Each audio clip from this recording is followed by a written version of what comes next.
గిట్లా అత్తున్న uncle reaction చూడలే ఒకసారి ఎట్లా చూస్తుండో.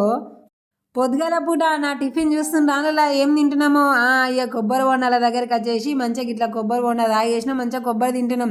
ఇంట్లో ఇడ్లీ తిన్నాం, జర్ర ఎండకు నడుద్దామని ఇటే టచ్ చేసినాం. ఇక కొబ్బరి బొండాలు కనబడుతూనే ఈయన నీళ్ళు తీసుకొని కొబ్బరి మంచిగా టిఫిన్ అయితే లాగించేసినాం. ఇవాళ మీ టిఫిన్ ఏంది కామెంట్ చేయాలి. అంకులకు కూడా పాత రోజులు గుర్తుకొచ్చినాయి కావచ్చు, ఎందుకంటే నాకు కూడా గుర్తుకొచ్చినాయి. ఇలా ఇట్లా పొద్దుగాల బయటికి పోయినప్పుడు బాటి నిండా నీళ్ళు నింపిలో నాకు ఇచ్చిలు.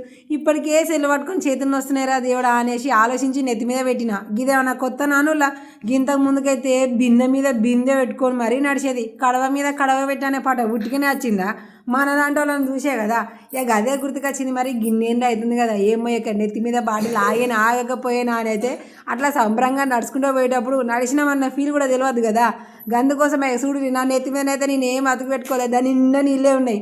కానీ ఇంతకుముందుకు మోషన్ అలవాటు బిందాసు ఉంది కాబట్టి బాటిల్ని అయితే చెక్క పెట్టేసినాం. ఇక మానేమో నువ్వు బాటిల్ వాడైతే నా బాటిల్ నీళ్ళని వేస్ట్ అయితే అసలే గంతగన పైసలు పెట్టుకున్న జర తీయవే అని అంటూ ఉన్నాడు.